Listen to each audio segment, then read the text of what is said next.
সুপ্রিয় দর্শক শ্রোতা, দেশ ও দেশের বাইরে যে যেখান থেকে আজকের এই শিক্ষার আলোর অনলাইন পেজে শিক্ষা বিষয়ক আলোচনার সাথে যুক্ত হয়েছেন কিংবা পরবর্তীতে আমাদের প্রচারিত আলোচনা দেখবেন, তাদের সকলের প্রতি রইল শিক্ষার আলো .com এর পক্ষ থেকে আন্তরিক সালাম ও শুভেচ্ছা। সুপ্রিয় দর্শক শ্রোতা, আপনারা জানেন যে আমরা প্রতিনিয়ত সারা দেশের গুণী ব্যক্তিত্ব এবং শিক্ষাক্ষেত্রে যারা বিশেষ অবদান রেখে চলেছেন, আমাদের শিক্ষা কর্মকর্তা মহোদয়, শিক্ষক শিক্ষিকা, ছাত্রছাত্রী এবং অভিভাবকদের সমন্বয়ে আমরা প্রতিনিয়ত এই শিক্ষা বিষয়ক আলোচনা করে থাকি। আজও আমরা তেমনি শিক্ষা বিষয়ক আলোচনায় যুক্ত হয়েছি আমাদের আজকের বিষয় সমকালীন শিক্ষা ও আমাদের ভাবনা নিয়ে। আর এই আলোচনায় আমাদের সাথে অনলাইনের মাধ্যমে যুক্ত হয়েছেন তিনজন গুণী মানুষ।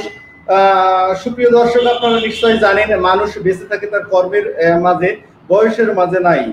আর এই কর্মময় জীবনের নানা প্রান্তে যারা অবদান রেখে চলেছেন, তেমন তিনজন গুণী ব্যক্তিত্ব আমাদের সাথে যুক্ত হয়েছেন। তো আমি প্রথমেই পরিচয় করিয়ে দিচ্ছি আমাদের সকলের অত্যন্ত পরিচিত এবং শ্রদ্ধাভাজন কুমিল্লা তিতাস উপজেলার সম্মানিত উপজেলা মাধ্যমিক শিক্ষা অফিসার মহোদয় জনাব আনোয়ারা চৌধুরী। ম্যাম, আজকের এই অনুষ্ঠানে আপনাকে স্বাগত জানাচ্ছি। ধন্যবাদ। জি ধন্যবাদ ম্যাম, আপনি আমাদের সাথেই থাকুন, আমি আসবো আপনার কাছে। তো এই পর্যায়ে পরিচয় করে দিচ্ছি আমাদের কুমিল্লা তিতাস উপজেলার বাতাকান্দি উচ্চ বিদ্যালয়ের সম্মানিত সহকারী শিক্ষক মোহাম্মদ শাহজাহান শুভ স্যার। স্যার, শিক্ষার আলোর পক্ষ থেকে আজকের অনুষ্ঠানে আপনাকে স্বাগত জানাচ্ছি স্যার। আসসালামু আলাইকুম, আপনাকে ধন্যবাদ। জি ধন্যবাদ স্যার, আপনি আমাদের সাথেই থাকুন, আমি আসবো। সুপ্রিয় দর্শক শ্রোতা, এছাড়াও আমাদের সাথে অনলাইনে যুক্ত হয়েছেন কুমিল্লা সদর কুমিল্লা থেকে হাজী আকরাম উদ্দিন স্কুল অ্যান্ড কলেজের সহকারী শিক্ষক গুলশানা বেগম। ম্যাম, আমি আপনাকে আজকের এই শিক্ষার আলোর শিক্ষা বিষয়ক আলোচনায় স্বাগত জানাচ্ছি। জি ম্যাম। ধন্যবাদ স্যার। ধন্যবাদ ম্যাম, আপনি আমাদের সাথেই থাকুন, আমি আসবো আপনার কাছে।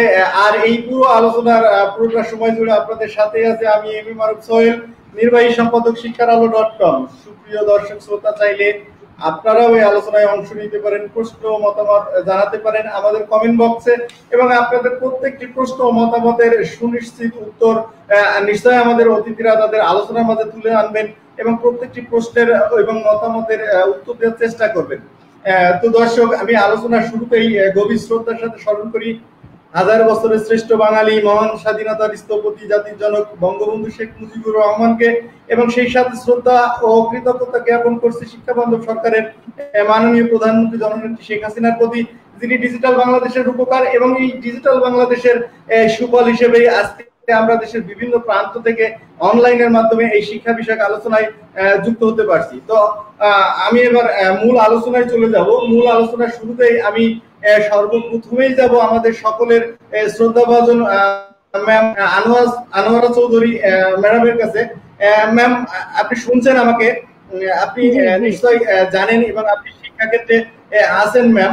ম্যাম, প্যান্ডামিক করোনার কারণে গত 17 মার্চ থেকে শিক্ষা প্রতিষ্ঠানগুলো বন্ধ হয়ে গেল, যেটি আসলে প্রত্যাশা ছিল না এবং কেউ ভাবতেই পারেনি যে মানব জীবনে এমন একটি দিন আসলে আমাদের জীবনে আসবে। এবং আপনি নিশ্চয়ই একমত হবেন যে শিক্ষক এবং ছাত্রছাত্রী আগে শ্রেণীকক্ষে বসে পাঠদান করাতো এবং শিক্ষার্থীরা সেটা শিখতো, কিন্তু ম্যাম এখন শিক্ষকরা আপনার অনলাইনের মাধ্যমে কিংবা রেকর্ডিং ক্লাসগুলো তাদের ডিভাইসের মাধ্যমে ইন্টারনেটে ছড়িয়ে দিচ্ছে। এছাড়াও আমাদের সরকারের পক্ষ থেকে সংসদ বাংলাদেশ টেলিভিশন, বাংলাদেশ বেতার এবং স্থানীয় প্রশাসনের সহায়তায় ডিশ ক্যাবেলেও আপনার রেকর্ডিং ক্লাসগুলো প্রচার হচ্ছে। ম্যাম, শিক্ষাক্ষেত্রে এই যে বিবর্তন আপনি কিভাবে দেখছেন? জি ম্যাম। ধন্যবাদ। সমকালীন শিক্ষা এবং আমাদের ভাবনা শিরোনামে আজকের উপস্থিত শিক্ষার আলো .com এর নির্বাহী পরিচালক জনাব মারুফ সেলিম, আমাদের সাথে সংযুক্ত হয়েছেন আমার তিতাস উপজেলার বাতাকান্দি উচ্চ বিদ্যালয়ের সহকারী শিক্ষক এবং অ্যাম্বাসেডর ডিস্ট্রিক্ট অ্যাম্বাসেডর জনাব শাহজামান শুভ সংযুক্ত হয়েছেন হাজী সদর দক্ষিণ কুমিল্লা উপজেলার হাজী আকরাম উদ্দিন স্কুল অ্যান্ড কলেজের সহকারী শিক্ষক জনাব গুলশান আরা। সকলকে আসসালামু আলাইকুম। শিক্ষার আলো .com এর এই সময় উপযোগী আমাদের ভাবনা বিষয়ে সমকালীন শিক্ষা এবং আমাদের ভাবনা বিষয়ে আয়োজনের আলোচনা শুরুর পূর্বেই আমি গভীর শ্রদ্ধার সাথে স্মরণ করছি আমাদের সর্বকালের শ্রেষ্ঠ বাঙালি, হাজার বছরের শ্রেষ্ঠ বাঙালি, আমাদের স্বাধীনতার মহান স্থপতি, আমাদের রাজনৈতিক এবং ভৌগোলিক সিপাহসালার, জাতির জনক বঙ্গবন্ধু শেখ মুজিবুর রহমানকে আমি আরো গভীর শ্রদ্ধার সাথে স্মরণ করছি ৭৫-এর ১৫ই আগস্ট নির্মম হত্যাকাণ্ডে যারা নিহত হয়েছেন তাদের আত্মার প্রতি আমি মাগফিরাত কামনা করছি। আমি আরো শ্রদ্ধার সাথে স্মরণ করছি ৭১-এর বীর মুক্তিযোদ্ধাদের এবং মুক্তিযুদ্ধে যারা শহীদ হয়েছেন তাদের প্রতি শ্রদ্ধা এবং তাদের আত্মার মাগফিরাত কামনা করছি।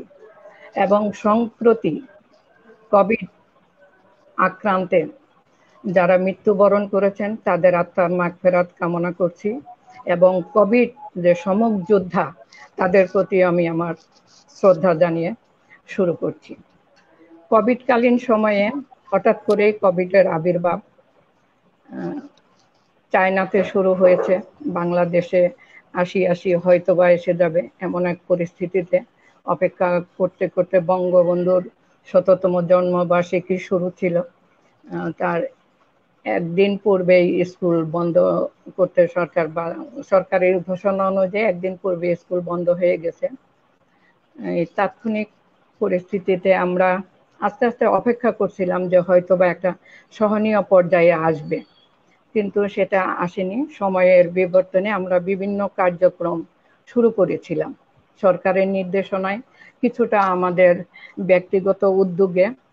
সরকার একটু আভাস দিলে আমরা হয়তো আরেকটু বাড়িয়ে সেটাকে বাস্তবায়ন করার চেষ্টা করেছি। সেটা হলো প্রথমে আমরা শুরু করেছিলাম সংসদ টেলিভিশনে প্রচারিত ক্লাস ছাত্রছাত্রীদেরকে সংযুক্ত করা। সেই কাজটির জন্য আমরা যে কাজটি করেছিলাম সেটি স্কুলের সকল শিক্ষকদেরকে বিষয়টি অবহিতকরণ, সেটা SMS এর মাধ্যমে, টেলিফোনের মাধ্যমে অবহিতকরণ এবং তাদের মাধ্যমে যেন অভিভাবকদের এবং স্টুডেন্টকে জানান। এবং আমাদের যে বিভিন্ন মাধ্যম ছিল, ফেসবুক বা বিভিন্ন গ্রুপ, বিভিন্ন SMS এর মাধ্যমে যে সংসদ টেলিভিশনে ক্লাস চলছে, ছাত্রছাত্রী যেন সংযুক্ত হয়। এবং সেটা মনিটরিংটা এরকম সিস্টেম ছিল যে টেলিফোন করে জানা। এরকম অবস্থার পরবর্তীতে আমরা শুরু করলাম তিতাস অনলাইন স্কুল জুন মাসে। তারপর থেকে আমরা তিতাস অনলাইন স্কুলের পিছনে আমার তিতাস উপজেলার যে বর্তমান চেয়ারম্যান জনাব পারভেজ হোসেন সরকার, ওনার যথেষ্ট আন্তরিক ইচ্ছা এবং আমার ইউনো মহোদয়ের সহযোগিতা, ইচ্ছা এবং আমার তিতাস উপজেলার ৬ জন অ্যাম্বাসেডর আছেন, সম্প্রতি ২ জন, আগের ৪ জন ডিস্ট্রিক্ট অ্যাম্বাসেডর আছেন, ওনাদের সার্বিক সহযোগিতায় এবং আমাদের প্রধান শিক্ষক সহ অন্যান্য সকল শিক্ষকের সাথে আমি জুম মিটিং করেছি।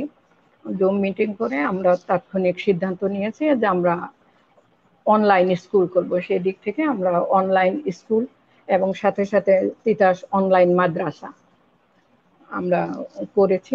তিতাস অনলাইন স্কুলে আমার ক্লাস 6 থেকে দ্বাদশ শ্রেণী পর্যন্ত ছাত্রছাত্রীদের পাঠদান করা হতো। এটা শিক্ষকদের সহসায় এটি কাজটি হয়ে আসেনি। এই কাজটি শেষ পর্যন্ত আজকের অবস্থায় একটু পরিপক্ক অবস্থায় আসতে অনেকটা বেগ পেতে হয়েছে। সবাইকে একটু বোঝানো বা এই পর্যায়ে আনা, হয়তো কারো ছবি উল্টা করে আসতেছে, কারো কথা ঠিক হচ্ছে না, এই বিষয়গুলো অনেক নির্দেশনা দিতে দিতে আজ বেশ একটা অবস্থার মধ্যে এসে উপনীত হয়েছি। এখন আমার যে কার্যক্রম চলছে, অনলাইন স্কুল চলছে, আর প্রত্যেকটা প্রতিষ্ঠানেই তার নিজস্ব স্কুলের নামে অনলাইন স্কুল করেছে।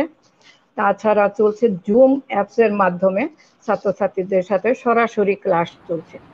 আরো একটি কাজ ম্যাম এই ক্ষেত্রে আমি একটু যোগ করতে চাই আপনার সাথে, যে আপনার উপজেলায় যতগুলো প্রতিষ্ঠান আছে, যেমন মাধ্যমিক, উচ্চ মাধ্যমিক এবং মাদ্রাসা মিলিয়ে, এই সবগুলো প্রতিষ্ঠান কি অনলাইন কার্যক্রমের সাথে জড়িত? যদি জড়িত না থাকে, তাহলে যে সমস্ত প্রতিষ্ঠান এখনো আপনার অনলাইন পাঠদানের সাথে যুক্ত হয়নি, তাদের ক্ষেত্রে কি ব্যবস্থা নিচ্ছেন ম্যাম, প্লিজ? ধন্যবাদ। আমার বলতে গেলে সকল প্রতিষ্ঠানই সংযুক্ত।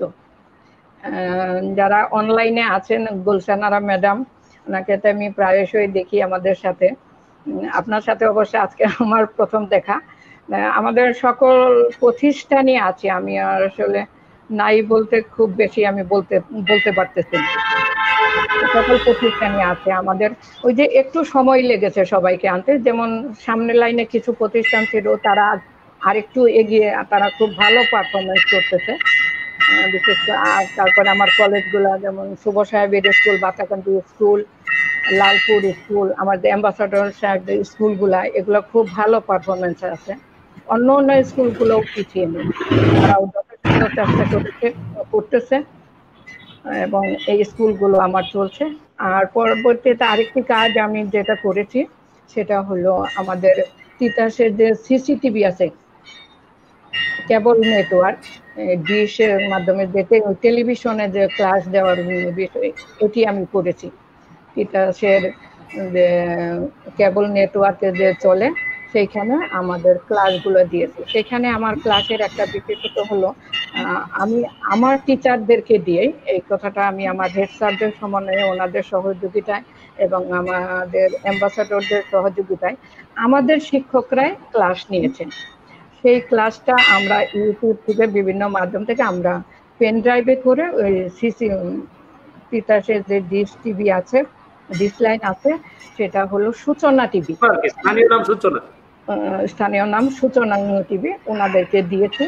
ওনারা আমাদেরকে সন্ধ্যা 7টা থেকে 9টা, এই 2 ঘন্টা আমাদেরকে সময় দিয়েছে। এই 2 ঘন্টার মধ্যে আমরা আবার অ্যাম্বাসেডর বা আমার শিক্ষকদের সহযোগিতায় আমরা একটা রুটিন করেছি, প্রতি 15 দিন পর পর রুটিন করেছি। সেই রুটিন অনুযায়ী 6 থেকে ক্লাস 9 পর্যন্ত এবং ইন্টারমিডিয়েট একটা, এর মধ্যে মাদ্রাসাও আছে, স্কুলও আছে, এই ক্লাসগুলো প্রচারিত হচ্ছে। এই ক্লাসগুলোতে আমি বেশ ভালো পেয়েছি, সারা পেয়েছি, হলো সহযোগিতা পেয়েছি। আমি ধন্যবাদ জানাবো যে আমার তিতাস উপজেলা ছাড়াও আমার স্টুডেন্ট দাউদকান্দি আছে, আমার স্টুডেন্ট মুরাদনগর আছে, আমার স্টুডেন্ট হোমনাতে আছে। সুতরাং এই যে কেবল লাইনগুলা, ওনাদেরকেও আমি অনুরোধ করেছি এবং ওনারা, এটা আল্লাহর অশেষ রহমত, এই দুর্যোগ সময়ে ওনারা এত সহজে আমার এই অনুরোধটুকু রক্ষা করেছেন। আমি তিতাসের সূচনা টিভিতে যতটা আগে প্রচারিত না হচ্ছে, দাউদকান্দি তার আগে প্রচার করেছে, এরকমটা আমি সহযোগিতা পেয়েছি। আপনাদের মাধ্যমে আমি ওনাদেরকে ধন্যবাদ দিতে চাই। আমার এগুলা প্রচারিত হচ্ছে, এখনো হচ্ছে।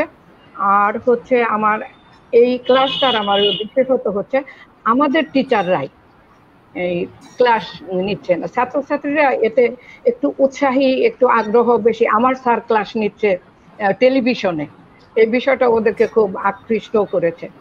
এটা আমার ভালো আছে। ম্যাম এই ক্ষেত্রে তাহলে আমি একটু জানতেই চাই যে আপনি যে উপজেলাতে কর্মরত আছেন, ওই উপজেলার শিক্ষার্থীদের অংশগ্রহণ কতটুকু আপনি দেখতে পাচ্ছেন, বা আপনার অবজারভেশনে কতটুকু এসছে, কিংবা আপনি প্রতিষ্ঠান প্রধানদের সাথে আলোচনাকালে আপনি কতটুকু বুঝতে পারছেন যে আপনার এরিয়ার শিক্ষার্থী কতটুকু অংশগ্রহণ এই অনলাইন পাঠদান, কিংবা সংসদ বাংলাদেশ টেলিভিশন, বাংলাদেশ বেতার, কিংবা আপনার যে সূচনা টিভির মাধ্যমেই কতটুকুই বা আপনার অংশগ্রহণ করছে? জি ম্যাম, ধন্যবাদ। আমি প্রথম দিকে এর হার অনেক দুঃখজনক ছিল, অনেক কম। পরবর্তীতে এটা আমার বিভিন্ন মাধ্যমে প্রচার হতে হতে আমার কোনো প্রতি মাসেই তো আমরা একটা রিপোর্ট প্রস্তুত করি, সেই দিক থেকে দেখা গিয়েছে 50%, 60%, কোনো কোনো প্রতিষ্ঠান 80%, যাদের টিচারদের উপরেও অনেক কিছু নির্ভর করেছে, টিচারদের ক্লাসের উপরে কোনো কোনো প্রতিষ্ঠানের 80%ও হয়েছে। তো মোটামুটি গড়ে আমার 60% ছাত্রছাত্রীদের। পরবর্তীতে আমার ফিডব্যাকটা নেওয়ার আরো একটু সুযোগ এসেছিল। আমাদের কিছুদিন আগে বিজ্ঞান অলিম্পিয়াড প্রতিযোগিতার জন্য আমরা স্টুডেন্টকে উপজেলায় স্বাস্থ্যবিধি মেনেই, শারীরিক দূরত্ব বজায় রেখে স্বাস্থ্যবিধি মেনেই আমরা উপজেলাতে একটা প্রতিযোগিতার আয়োজন করেছিলাম। ওই প্রতিযোগিতা করে খাতা দেখার এক ফাঁকে আমি স্টুডেন্টের সাথে একটু কথা বলার সুযোগ পেয়েছিলাম। আমি ওদের কাছাকাছি যে আমি জিজ্ঞাসা করেছি যে তুমি এই পর্যন্ত কি কি ক্লাস দেখেছো, আমি কি কি কার্যক্রম করি, আমরা কি কি করি তোমাদের জন্য। ওরা বেশ আমার স্যাটিসফ্যাক্টরি উত্তর দিয়েছে। ওরা বলেছে আমরা ধন্যবাদ ম্যাম। জি ধন্যবাদ ম্যাম, আপনি আমাদের সাথেই থাকুন, আমি আসবো আবারও আপনার কাছে। এই পর্যায়ে আমি যাব আমাদের শাহজামান শুভ স্যারের কাছে। স্যার, আপনি একজন শুধু সহকারী শিক্ষকই নন, আপনি সহকারী শিক্ষকদের আইসিটি বিষয়ে নানা রকম সহযোগিতা করে থাকেন এবং আপনি আইসিটিতে অত্যন্ত পরিচিতও বটে সারা দেশে। তো আমি আসলে যে বিষয়টি আপনার জানতে চাই যে আমাদের করোনার প্রাককালে যখন এই যে অনলাইন পাঠদানটি শুরু হলো, আপনার ক্ষেত্রে যতটা হয়তো সমস্যা হয়নি, কিন্তু আপনার সহকর্মীদের আপনি কি কি ধরনের সমস্যা ফেস করতে দেখলেন এবং আপনি একজন দক্ষ শিক্ষক হিসেবে আপনার সহকর্মীদের এই অনলাইন পাঠদানে অংশগ্রহণ নিশ্চিত করার ক্ষেত্রে আপনি কি কি ভূমিকা রাখলেন স্যার?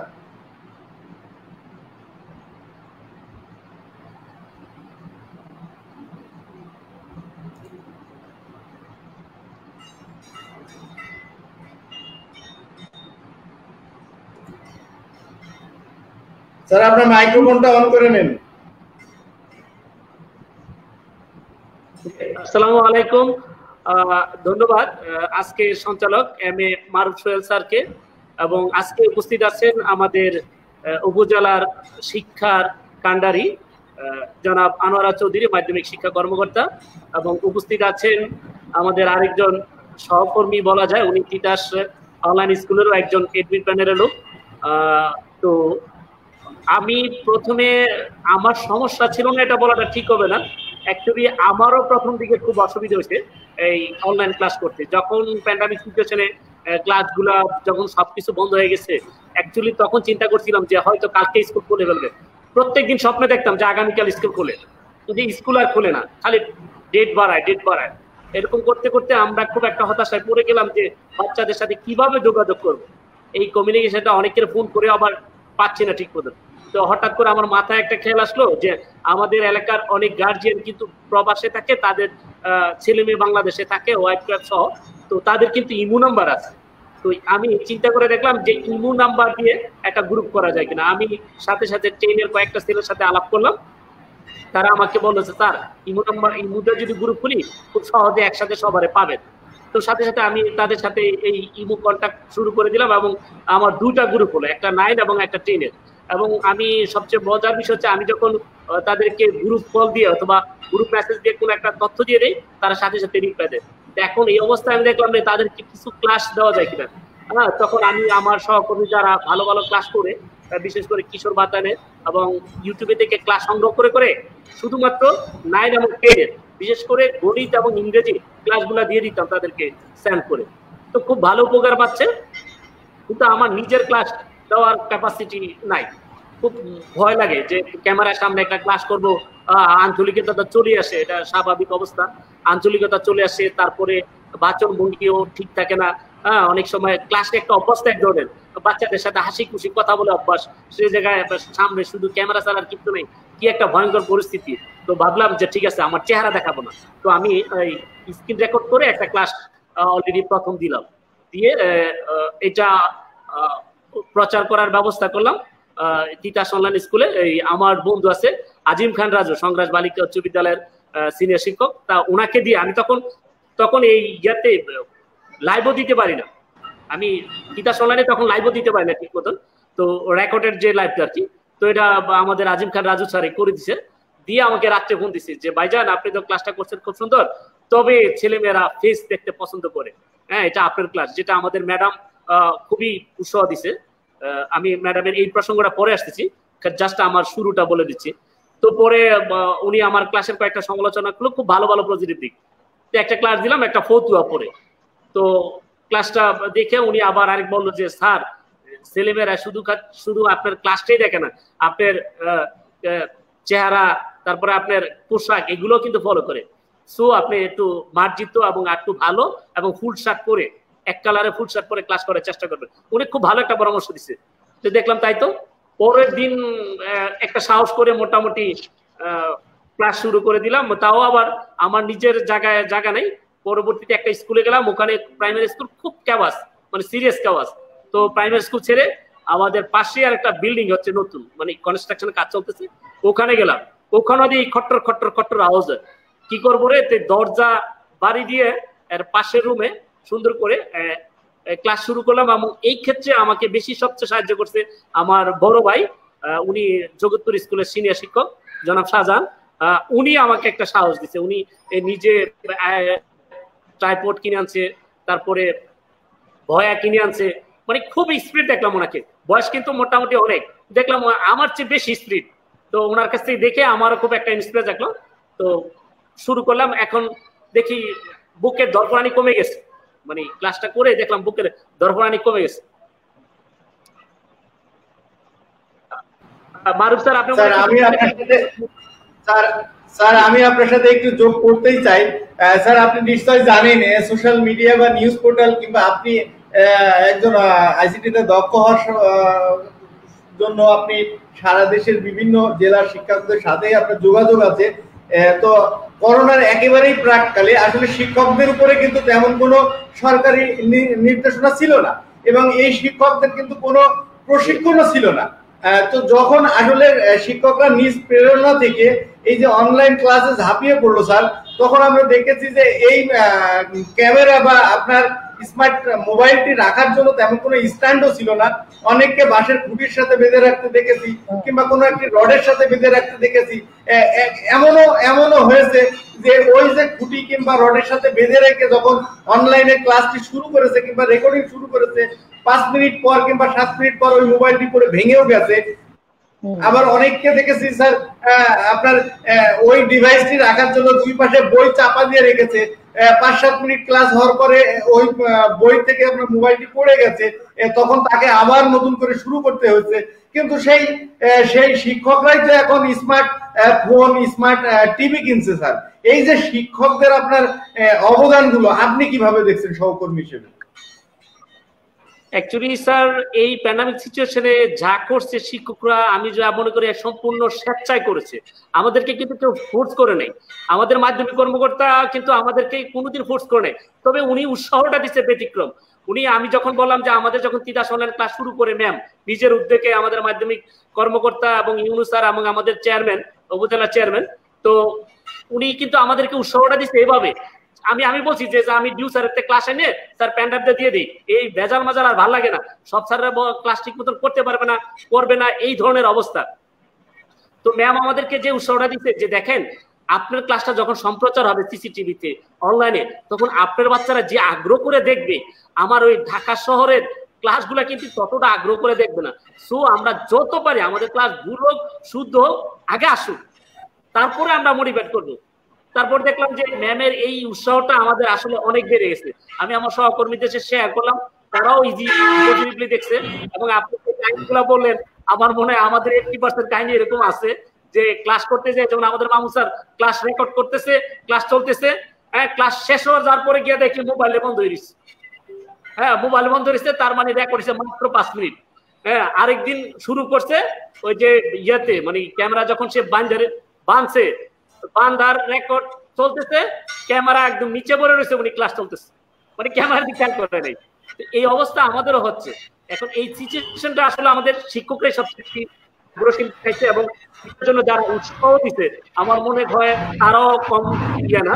তো ম্যাম আমাদেরকে প্রত্যেকটা কাজে যেভাবে উৎসাহ দিচ্ছে, যেমন আমরা সিসি ক্যামেরার যখন রুটিন করতাম, উনি সার্বক্ষণিক খোঁজ খবর, কোন জায়গায় কি করতে হবে, কাকে, আমি অনেক সময় আমার আবার একটু স্বভাব ভিন্ন, আমি একটু রূপকথার সহিত কথা বলি, এটা আমার সহকর্মী যারা ক্লোজ ফ্রেন্ড তারা হয়তো বুঝে, কিন্তু অন্যরা নতুনরা কিন্তু এটা বুঝবে না। তো আমি একটু রূপকথা বাবু বলতে গেলে ম্যাম আমাকে থামায় দেখো, না টিচারদেরকে বাবু বলা যাবে না, আপনি বরঞ্চ এটা বলেন, মানে আমি নেগেটিভটা বলে রাগ করে ম্যাম আমাকে বলে না আপনি বরঞ্চ এটা বলেন। তো এইভাবে যখন উৎসাহটা দেওয়া শুরু করলো এবং ম্যাম, তখন আমাদের প্রধান শিক্ষকরা এগিয়ে আসছে এবং তাদের উৎসাহপ্রাণে, এবং অনেক জায়গায় প্রধান শিক্ষকরা টাইপয়েড এবং স্মার্টফোনের সুযোগ সুবিধা দিয়ে দিচ্ছে এবং অনেক জায়গায় নেটের সুবিধা দিচ্ছে। তো এটা দেওয়ার কারণে আমরা আসলে এত দ্রুত এগিয়ে আসতে পারতেছি। তাহলে কিন্তু আমরাও শুধুমাত্র এই যে সিচুয়েশন আপনি বলছেন, এই কিন্তু একদম বাস্তব, এটা কোনো ভুল নাই। কিন্তু স্যার আপনি যে প্রতিষ্ঠানে মূলত কর্মরত আছেন, বাতাকান্দি উচ্চ বিদ্যালয়, সেই প্রতিষ্ঠানের ছাত্রছাত্রীদের এই যে করোনাকালীন সময়ে আপনারা শিক্ষক হিসেবে তাদের সাথে কতটুকু যোগাযোগ রাখছেন, কিংবা ওই শিক্ষার্থী যাতে আপনার সংবাদ বাংলাদেশ টেলিভিশন, বাংলাদেশ বেতার, আপনার সূচনা টিভি, তারপরে আপনারা যে অনলাইনে ক্লাস নিচ্ছেন, এই ক্লাসগুলোর সাথে যাতে সংযুক্ত থাকে, সেক্ষেত্রে অভিভাবকদেরই কতটুকু সচেতন করে তুলছেন স্যার? এই ব্যাপারে আমাদের মাধ্যমিক কর্মকর্তা একদিন আমাদেরকে স্বাস্থ্যবিধি মেনে অলরেডি ফিল্ডে পাঠাইছে কয়েকবার, যে আপনারা হোম ভিজিট করেন, দূরত্ব বজায় রেখে দেখেন, বাচ্চাদের অবজার্ভ করেন, পিছিয়ে পড়া ছাত্র আছে কিনা, পিছিয়ে পড়া ছাত্র থাকলে তাকে কি করতে হবে। এমনিকি আমাদের মাধ্যমিক কর্মকর্তা কিন্তু অলরেডি আমাদেরকে ইনস্ট্রাকশন দিয়েছেন, যার কারণে আমরা বোধহয় এই পর্যন্ত 4-5টা অলরেডি হোম ভিজিট হয়ে গেছে পর্যায়ক্রমে। তো আমরা হোম ভিজিট করে যেটা জানতে পারছি আর কি, যে ম্যাম যে কথাটা বলছে, এখন যে 50% ছাত্রদের সাথে আমরা পৌঁছে গেছি। যেমন আমরা প্রথম দিকে কিন্তু শুধুমাত্র এঙ্গেজ ছিলাম 9, 10 আর অষ্টম, আমাদের কিন্তু আরো যে 2টা ক্লাস ছিল ওটা কিন্তু আমরা ভুলেই গেছি। কিন্তু মাঝখানের পরে থেকে কিন্তু আমরা আবার শুরু করছি, না আমাদের 6 এর ছেলেরাও কিন্তু আমাদের ছাত্র, 7 এর ছেলেরাও কিন্তু আমাদের ছাত্র, সো তাদেরকে বাদ দেওয়া যাবে না। যার কারণে আমরা যখন ফিল্ডে গেছি, ফিল্ডে দেওয়ার কারণে আমাদের একটা বাস্তব অভিজ্ঞতা আছে, যে বাচ্চারা অনেক গার্জিয়ান হয়তো এটা সম্বন্ধে জানে না, তাকে বললাম যে আপনার বাচ্চাদের ক্লাস করতেছেন না, কিন্তু আমাদের এই সুযোগ সুবিধা আছে। হ্যাঁ, আবার কিছু কিছু গার্জিয়ান আমাদেরকে যে বিভিন্ন ধরনের অভিযোগ দিচ্ছে, তাদের কাছে যখন কথা বললাম, আলোচনা করলাম, তারা আবার বুঝতে সম্মত হয়েছে। এবং আমাদের এখন মনে হয় বর্তমানে পার্সেন্টেজটা একটু বেশি আছে, সেই ক্ষেত্রে আমাদের অনেকগুলো। কিন্তু স্যার আপনি নিশ্চয় আমার সাথে একমত হবেন যে আমাদের দেশের আর্থসামাজিক প্রেক্ষাপটের নিঃসন্দেহে বলা যায় যে অধিকাংশ মানুষই কিন্তু দারিদ্র্য সীমার নিচে বসবাস করে। এছাড়া আপনার এর বড় একটি অংশ কিন্তু গ্রামেও বাস করে। তো স্যার, যে সমস্ত পরিবারের পক্ষে বা যে অভিভাবকের পক্ষে তার ছেলে মেয়ের হাতে আপনার এই যে স্মার্ট ডিভাইস তুলে দেওয়া সম্ভব নয়, সেই সমস্ত সুবিধা বঞ্চিত শিক্ষার্থীদের জন্য আপনারা কি কি করছেন, কিংবা আপনাদের ঊর্ধ্বতন কর্তৃপক্ষ কি ধরনের পরামর্শ দিয়েছেন স্যার? এইটা তো বললাম যে আমাদের মাধ্যমিক কর্মকর্তা আমাদেরকে ফিল্ড লেভেলে পাঠিয়ে দিচ্ছে। এখন ফিল্ড লেভেল থেকে আমরা যখন যে সমস্যাগুলো দেখলাম, আপনি সত্য কথা বলেছেন, আমাদের অনেকের এই ইউজ করার জন্য সবগুলা মাধ্যম নাই। কেউ হয়তো টেলিভিশন সুযোগ পাইছে, কেউ হয়তো সূচনার সুযোগ পাইছে, কেউ হয়তো আমাদের রেকর্ডেড করা যে ক্লাসগুলা ডাউনলোড করে নিতে পারছে, কেউ হয়তো সরাসরি লাইভ দেখতে পারছে। আমাদের এখন যে জুম ক্লাস হচ্ছে বর্তমানে, সেটাতে কিন্তু 100% না, আমার জুম ক্লাসে মাত্র 15% ছাত্র উপস্থিত থাকে আমার ক্লাসে। এখন এটা দিন দিন এক্ষেত্রে আমরা থেমে নাই, কিন্তু ওই যে বললেন যে ছাত্ররা সুযোগ সুবিধা বঞ্চিত, সেটা কিন্তু আমরা রিকভারি দিচ্ছি, আমাদের বিভিন্ন নোট পাঠিয়ে দিচ্ছি তাদের কাছে। আমরা কিন্তু ওই যে আমাদের বিভিন্ন পড়ার যে ইয়াগুলা, যে এটাকে বলা হয় অ্যাসাইনমেন্ট, এখন গভর্নমেন্ট দিছে, আমরা কিন্তু ওই শীট পাঠাই দিছিলাম বা দেখে দেখে সে ঠিক মতো করে কিনা, এই নিশ্চয়তা আমরা দিচ্ছি আর কি। অ্যাকচুয়ালি 100% যে নিশ্চয়তা আমরা দিতে পারবো তা না, বল যে দুর্গম এলাকা, সেখানে আমরা আমাদের টিচার টপ টু বটম খবর নিচ্ছে ফোনে, এবং যাদের আমাদের ক্যাসেরিয়াত আছে তারা হয়তো যোগাযোগ করে, সেক্ষেত্রে আমরা যে মাধ্যমটা দিচ্ছি সেটা হচ্ছে হোম ভিজিটে তাকে হয়তো একটা বাড়ির কাজ দিয়ে আসছি, বা 15 দিন পরে হয়তো এটা জানার চেষ্টা করছি যে আপনি এটা ঠিক মতো রিপ্লাইটা কি দিছে, সেটা নিয়ে কিন্তু আমরা কাছে লেগে গেছি। ধন্যবাদ স্যার, আপনি মানে যতটা না, কিছুটা আমাদের অনেক ভালো অবস্থা। ধন্যবাদ স্যার, আপনি থাকুন আমাদের সাথে, আমি আসবো আবারও আপনার কাছে। এ পর্যায়ে আমি যাব আমাদের আরেকজন সুপরিচিত এবং অত্যন্ত শ্রদ্ধাভাজন শিক্ষক আছেন, আমাদের গুলশান আরা বেগম ম্যাম। আপনি আমাকে শুনতে পাচ্ছেন? ম্যাম, আমি আপনার সোশ্যাল মিডিয়া কিংবা আপনার ওখানকার পরিচিত ব্যক্তিদের মাধ্যমে যতটুকু জানতে পেরেছি ম্যাম, আপনার বাসায় আপনার বাসায় করোনা পজিটিভ রোগী আছে।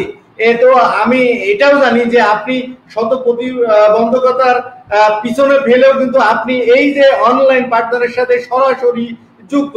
তো ম্যাম, আমি যদি আপনার কাছে জানতেই চাই যে আপনি কখন, কিভাবে এবং এই যে পারিবারিক নানা সুবিধা অসুবিধার ভিতর দিয়ে আপনি এই কাজে নিজেকে আত্মনিয়োগ করলেন এবং এটি কোন প্রেরণা থেকে আপনি এই করলেন এবং আপনার উদ্দেশ্যটা কি? ধন্যবাদ স্যার, আমাকে এরকম একটা প্রোগ্রামে অংশগ্রহণ করে দেওয়ার জন্য। স্যার, আমি প্রথমত রমজান মাসে আমাদের একটা মাস বলতেছে এপ্রিল মাস থেকে, এপ্রিল মাসেই রমজানের মধ্যেই কুড়িগ্রাম উপজেলার একজন স্যার আছেন কবির খান। কবির খান স্যার হচ্ছেন কালীনারায়ণ বালিকা বিদ্যালয়ের শিক্ষক।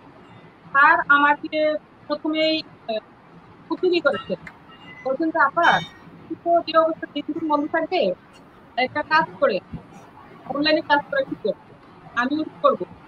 বললাম স্যার কিভাবে করবো, মানে বলার পরে একদিন দুদিন একটা মাথার মধ্যে খুব পেন হিসেবে কাজ করছিল যে কিভাবে আমি কাজটা শুরু করবো। তিনি আমাকে বললেন যে আপনি শুরু করেন, রেকর্ড করে তারপরে ক্যাম্পিসি একটা সফটওয়্যার আছে, ওইটার মাধ্যমে এডিট করে ক্লাসটা প্রথমে শুরু করে। এখন এই ক্লাসটা শুরু করতে গিয়ে ইউটিউবে সহযোগিতা নিয়ে কিভাবে ক্লাসটা এডিট করা যায় সেটার জন্য। তারপর ওনারে বারবার বিরক্ত করেছি যে ভাই আমি কিভাবে এটা করবো, আপনি আমাকে পেন দিয়েছেন, আমি তো আসলে এটা পারিনি। পরে আপনার এই মোবাইলে কিভাবে কাজটা করবো, এবার তো আমার তো টাইপড নাই, আমার বাসায় কোনো হোয়াইট নাই, আমি কিভাবে কাজটা করতে পারি। পরে আমার ছেলে এবং আমার হাজবেন্ড তিনি সহযোগিতা করেছে আমাকে। ওনারা চেয়ারের মধ্যে আপনার সরকারি আদেশ ওই কাঠি বেঁধে, কাঠির মধ্যে মোবাইল বেঁধে ওইভাবে টাইপডের কাজটা করে আমার প্রথম ক্লাসটা এডিট করা হয়। এমনকি আমার প্রথম ক্লাসটা এডিট করতে 3বার আমাকে এটা মানে মিসিং হয়, আবার শুরু করি। এভাবে করতে গিয়ে প্রথম ক্লাস মোটামুটি অনেক ব্যাক পাইতে হচ্ছে। এরকম করে 2-3টা ক্লাস করার পরে তারপর নিজের একটা স্থিতিশীল অবস্থায় আসছে, তখন দেখছি যে না অনেকটাই সহজ হয়ে আসছে। তবে প্রথমে অনেকটাই আমাকে দ্বিধাদ্বন্দ্বের মধ্যে থাকতে হচ্ছে। পরবর্তীতে আমি আমার ক্লাসটা যখন স্টার্ট করি তখন কিন্তু সরকার কোনো বাধ্যবাধকতা ছিল না। পরে স্কুলে গিয়ে আবার সারা যখন এরপরে আমাদেরকে বেতন দেখালো, তখন আমি ছাড়তে করলাম। আমরা অনলাইন কার্যক্রমটা এইভাবে আমি শুরু করেছি। আমার ক্লাস আবার সারা দেখেছে, দেখে আবার বলে যে বাহবা দিয়েছে। Kurigram online school, Comilla online school, প্রথম ক্লাস দিচ্ছি অনলাইন স্কুলে, তারপর 2টা ক্লাস দেওয়ার পরে তারপর অনলাইন স্কুল শুরু করেছি। আস্তে আস্তে আপনার বিকাশে দিয়েছি, তারপরে কালীনারায়ণের পেজ দিয়েছি, চট্টগ্রাম মাদাম বিবের হাট ওইটাতে দিয়েছি, এখন আমার স্কুলের পেজও দিচ্ছি। এইভাবে করতে করতে স্যার শিক্ষক বাতায়নে 59টা ক্লাস আমার এই পর্যন্ত আওতাভুক্ত হয়েছে। আর 2-4টা ক্লাস আছে এখনো, এগুলো ইনক্লুড করে নাই। এইভাবে স্যার শুরু করাটাই সবচেয়ে টাফ ছিল আমার জন্য। পরবর্তীতে কিন্তু ম্যাম আপনি যেমন নিজে একজন শিক্ষক এবং আইসিটি শিক্ষক, তেমনি আপনি এটুআই প্রকল্পের একজন জেলা অ্যাম্বাসেডারও। তো সেই হিসেবে শিক্ষার্থীদের প্রতি যেমন আপনার দায়বদ্ধতা আছে, তেমন আপনার যে সমস্ত সহকর্মী এই যে অনলাইন ডিভাইসের মাধ্যমে পাঠদান করানো কিংবা ক্যামেরার সামনে দাঁড়িয়ে রেকর্ডিং করা বা এই যে ছাত্রছাত্রী বিহীন আপনার ক্লাস চালিয়ে যাওয়া, এগুলো তো আসলে সবাই তো অভ্যস্ত না কিংবা প্রস্তুত ছিল না। তো আপনি যে সমস্ত সহকর্মী পিছিয়ে ছিল বা আপনার জানা মতে আপনার সাথে যোগাযোগ করেছে, তাদেরকে আপনি কিভাবে সহযোগিতা করেছেন? স্যার, আমি স্কুলে আমাদের স্কুলে যখন স্যার বললাম, আমি নিজেই স্যার ফোন করে বলেছি যে স্যার আমাদের টিচারদেরকে ডেকে আমরা একটা মিটিং করতে চাই, মানে অনলাইন ক্লাস সংক্রান্ত আলোচনা, এটা নিয়ে স্যার একটু স্যারদেরকে যদি আপনি আয়োজন করেন, আমরা বসতে চাই। তো স্যার, প্রিন্সিপাল স্যার আমার খুবই সহযোগী মন মানসিকতা স্যারের, স্যার খুব ভালো মানুষ। বলার সাথে সাথেই স্যার এই আয়োজনটা করলেন। স্যার করার পরে আমি ওখানেই বললাম যে স্যার আমি তো শুরু করেছি, শুরুটা করাটাই আসলে জটিল, এবার আপনারা শুরু করেন, আমি সহযোগিতা করব। পরে বললেন যে ম্যাম কিভাবে করব, আপনার ক্লাস তো দেখি ভালোই লাগে, কিন্তু আমাদের তো সাহস হচ্ছে না, কিভাবে করবো, একটা আনইজি ফিল করছে। আমি বলছি যে আমি সহযোগিতা করব। অন্তত আমি তো সফটওয়্যার ইউজ করে এটাকে এডিট করছি, আপনাদের স্যার এত কষ্ট দরকার নাই, কিন্তু রেকর্ড করে অন্তত ক্লাসটা সাবমিট করে দেন। প্রথমে ফেসবুক দিয়ে শুরু করেন, ফেসবুক দিয়ে শুরু করলেই তো শিক্ষার্থীরা দেখতে পাবে। আর আমাদের ওই মিটিং এ সিদ্ধান্ত হয়েছিল, আমরা গ্রুপ করেছিলাম, স্যার আমাদেরকে ধরেন 30 জন ছাত্রের দায়িত্ব এক একজন টিচারকে দিয়েছেন, বলছেন যে আপনি 30 জনকে ফোন দিবেন, গার্ডিয়ান মহলকে ফোন দিবেন, দিয়ে স্টুডেন্টদের সাথে কথা বলবেন, এরা যাতে ক্লাসগুলা দেখে এমনকি আপনাদের কাজগুলা করে, তাহলে এরা উপকৃত হবে। এইভাবে আমরা সব টিচাররা স্টুডেন্টদের ভাগ করে নেই, আমাদের নিয়ে এই কাজটা আমরা করি বাসায় বসে। আর স্যাররা যখন প্রথম ক্লাস করানো শুরু করেন, আমি স্কুলে গিয়েও কয়েকজনকে সহযোগিতা করেছি কয়েকদিন রেকর্ড করে। কিন্তু ম্যাম আপনি যে প্রতিষ্ঠানে কর্মরত আছেন সেই প্রতিষ্ঠানের ছাত্রছাত্রীদের সাথে আপনি কতটুকু যোগাযোগ রক্ষা করতে পেরেছেন, কিংবা আপনার প্রতিষ্ঠানের পক্ষ থেকে ছাত্রছাত্রী ও অভিভাবকদের সাথে যোগাযোগ কতটুকুই বা রক্ষা করা হচ্ছে ম্যাম? স্যার আমরা মোবাইলের মাধ্যমে ওদের সাথে যোগাযোগ করছি স্যার। আর আমাদের স্টুডেন্ট গুলার সাইডে তো ওদেরকে মানে আমরা জুমের মাধ্যমে ওদের সাথে যোগাযোগ করা আমাদের পক্ষে একটু সমস্যা, যার জন্য আমরা ফোনের মাধ্যমে স্যার আমরা ফোন করে করে সার্বক্ষণিক আমাদের যোগাযোগ। কিন্তু ম্যাম এই যে অনলাইনে আপনারা শিক্ষকরা তো অনলাইনে পাঠদান করছেন, কিন্তু শিক্ষার্থী যাতে অংশগ্রহণ করে সেক্ষেত্রে সব অভিভাবকই যে সচেতন আমি সেটা বলবো না, কিন্তু যে সমস্ত অভিভাবক সচেতন আছে সেই সব অভিভাবকের পক্ষ থেকে কি আপনারা প্রেরণা কিংবা শুভেচ্ছা পাচ্ছেন না? আমরা তো স্যার আমাদের প্রেক্ষাপটে বাস্তবতার প্রেক্ষাপটে যেটা আমরা যদি চাইতে একেবারে পুরোপুরি আমাদের কাজ সব আপনারা দেখবে, এটা কিন্তু আসলে স্যার সম্ভব না। তবে স্যার উপকৃত হচ্ছে, স্যার হচ্ছে না আমরা সেটা বলা ঠিক হবে না, কারণ 50% স্টুডেন্টদের কাছ থেকে আমরা সারা পাচ্ছি। যেমন আমি আমাকে ফোন দিয়ে বলেছেন আমি আইসিটি ক্লাসটা বেশি দিতাম, এই 6, 7, 8 এই পর্যন্ত এই 3টা ক্লাসে আইসিটি সিলেবাস প্রায় শেষ করতে, এমনকি 9-এর ব্যবসার সুযোগটাও আমি কয়েকটা ক্লাস থেকে আমার বাংলাদেশ পরিচয় করিয়েছি ক্লাসে। এখন ক্লাস 9-এ 10-এর বলতে আপনি বাদ দিয়ে দেয় আমাদের ব্যবসার সুযোগ ক্লাসটা আমি আরো বাড়িয়ে করছি। তখন বুঝতে পারলাম যে মানে ওরা দেখছে, না হয়তো সারা দিতাম না স্যার, ওরা দেখে বলেই তো সারা দিচ্ছে, তো ম্যাম ব্যবসার ক্লাস আরো বাড়িয়ে করে। জি ধন্যবাদ ম্যাম। ম্যাম আসলে পার্সেন্টেজটি কত পার্সেন্ট ছাত্রছাত্রী অংশগ্রহণ করছে কিংবা কত পার্সেন্ট ছাত্রছাত্রী উপকৃত হচ্ছে এই বিষয়টি মোটেও আপনার কিংবা আমার কিংবা আমাদের শিক্ষার সাথে সংশ্লিষ্ট কর্মকর্তা কারোরই আর আসলে এটি বিবেচ্য বিষয় নয়। কারণ আপনারা যে এই যে করোনার সময় নিজেদের কথা চিন্তা না করে ছাত্রছাত্রীদের কথা ভেবে এই যে পাঠদান করে যাচ্ছেন, এই পাঠদানের মধ্য দিয়ে যদি একজন ছাত্রছাত্রী উপকৃত হয় আমরা সেটাকেই আমাদের পরম পাওয়া বলে মনে করব। কারণ এই যে মহামারীর সময় আসলে এই অনলাইন পাঠদান কিংবা টেলিভিশনের প্রচার, বাংলাদেশ বেতারের প্রচার যদি এতটুকু না থাকতো তাহলে আমাদের স্নেহের ছাত্রছাত্রী কোমলমতি শিক্ষার্থীদের কি হতো সে প্রশ্ন থেকেই যায়। তো আপনি অনেক সুন্দর উপস্থাপন করলেন, আপনি থাকুন আমাদের সাথে। আমি আবারও আসবো আপনার কাছে। এ পর্যায়ে আমি আবারও আমাদের সকলের শ্রদ্ধাভাজন আনোয়ারা চৌধুরী ম্যাডামের কাছে যাব। ম্যাম আপনি পূর্বে আলোচনায় যে কথাটি বলছিলেন যে আপনার উপজেলায় 100% শিক্ষা প্রতিষ্ঠান এই অনলাইন পাঠদানের সাথে যুক্ত, কিন্তু ম্যাম সকল প্রতিষ্ঠানের অংশগ্রহণ কিন্তু সকল শিক্ষকের অংশগ্রহণ নিশ্চিত করে না। তো আমি আপনার কাছে যে বিষয়টি জানতে চাইবো যে আপনার আওতাধীন সকল প্রতিষ্ঠানের সকল শিক্ষক কি এই অনলাইন পাঠদানের সাথে যুক্ত? যদি যুক্ত না হয়ে থাকে আপনি প্রতিষ্ঠান প্রধানের মাধ্যমে সেই পিছিয়ে পড়া শিক্ষকদের জন্য কি ধরনের পরামর্শ দিচ্ছেন কিংবা কি নির্দেশনা দিচ্ছেন ম্যাম প্লিজ?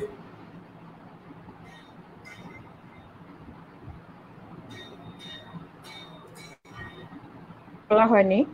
আমার 26টি প্রতিষ্ঠান রয়েছে তিতাস উপজেলায়, সরকার অনুমোদিত, এমপিও নন এমপিও মিলে বা সরকারি 26টি আছে। আর 26টির বাইরেও 39টি বেসরকারি প্রতিষ্ঠান আছে, প্রাইভেট, যেটাকে আমরা কিন্ডার গার্ডেন বলি। সেখানেও আমার মাধ্যমিক লেভেলের ছেলেমেয়েরা পড়াশোনা করছে।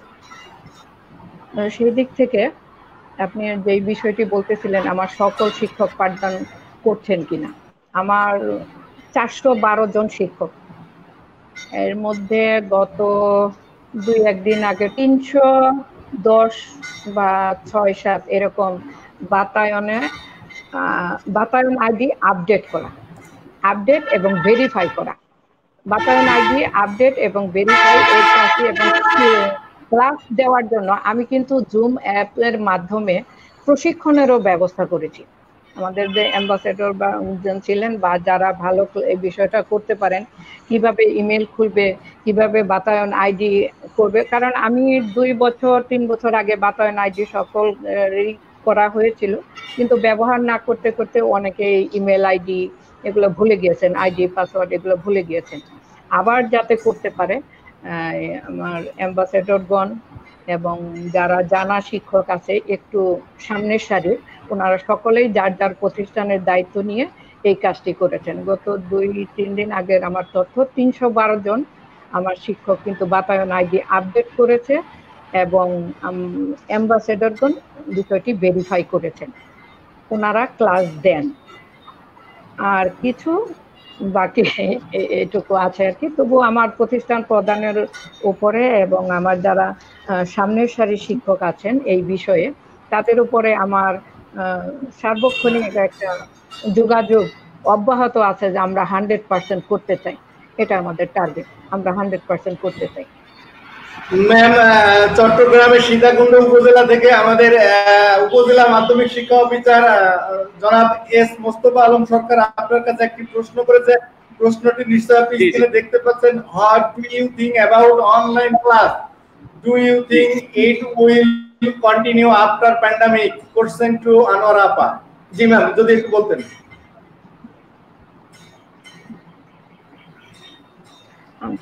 অনলাইন ক্লাস, ধন্যবাদ মোস্তফা আলম সরকার, গুড্ডু নিকনেম বললাম। ধন্যবাদ।